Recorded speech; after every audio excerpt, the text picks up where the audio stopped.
A new Fox Nation special available today. It's called Vanished, America's Missing Scientists. It's about disappearances of 11 scientists since 2022 who specialized in nuclear and aerospace research. Just take a look at this, please. Let's say, for example, you are in an emerging nation that's developing their nuclear capabilities, but they don't have all the technicians and all the scientists there. Why not make a shortcut? Why not simply hijack, kidnap, even kill, interrogate scientists who have already done this, so you can cut corners and develop your own nuclear arsenal without having to worry about everything that goes along with it. We know there are many countries around the world that would love to have our knowledge and nuclear capabilities, and these are the people that were at the forefront of it, and they're either dead or missing. Wow, you saw Michio Kaku there. He's featured in this special, and he joins me now in the studio. Do you think that some of these scientists may have been kidnapped by foreign powers that get their knowledge? Do you think that's a reasonable explanation? I think that's a real possibility. You know, there's no smoking gun. I can't say, aha, we did it. It's aliens from outer space. It's the Chinese, the Russians. We're not at that point yet, but it connects the dots. There's so many missing scientists that disappeared under very suspicious circumstances. There's something there that we're missing. And that's what I think all the investigation is about. What ties them all together? 4 scientists at the Jet Propulsion Laboratory, 3 scientists at Los Alamos National Laboratory, 2 officials at the Wright Air Force Base.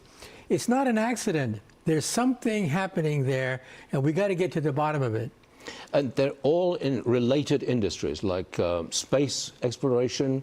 That's what they were all involved in this, all of them. That's right. 3 from Los Alamos National Laboratories, which are involved with nuclear weapons. Jet Propulsion Laboratory, 4 scientists involved with the space program. And so we're not talking about mom and dad seeing a flying saucer in space. No, we're way beyond that point. We're at the point where we're talking about senior officials and scientists at the nation's leading laboratories. Were there no reasonable explanations for the disappearances? Each of them have a separate reason for a disappearance, a death, whatever, but then you begin to tie them together.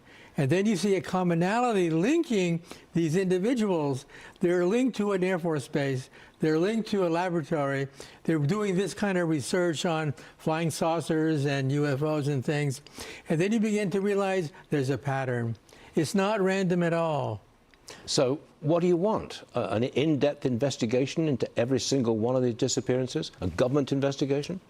Well, what are the consequences? You're looking at national security. These are not mom and dad, they saw something in the sky. Right. We're way past that point. We're talking about national security. People that are involved with our nuclear weapons, for example. 2 individuals from Wright-Patterson Air Force Base involved with safeguarding our nuclear weapons. So this is way beyond the point.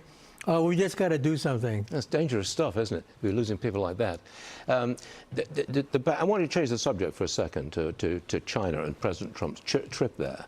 The background to Trump's trip is space, the new space race, actually. The president says, we, America, we are way ahead of both China and Russia. He says that. We're way ahead. You're in a position to make a judgment. Are we way ahead in space against China and Russia? We are way ahead. However, they're closing the gap. They're coming in, especially China. China's coming in with the moon program, with the satellite programs. They're right behind us. And so you can't simply say, we're going to rest on our laurels. We're way past that point. The Chinese are hot on the trail. Well, why? Why does it matter so much that we beat China and Russia in space? Why? Is it military? Do we want to put weapons up there better than their weapons? Well, in the short term, it's propaganda and economics. Because it means trade. It means prestige. It means you can sell your products more. There's a brand that goes with it. And you say to yourself, we're #1. So there's that angle. But look, let's not be silly about this. There's also a military angle about it, too. We're talking about superpower rivalry. And that's why we have to have our imprint on this race. We have to make sure that we're still number one. So we are number one, and you want to keep us number one. That's right. That's the story. Michio Kaku, thank you very much for being with us. We always appreciate you, Joe. Come back anytime you like. It's good stuff. We'll be watching Vanished, America's Missing Scientists. It is available now on Fox Nation.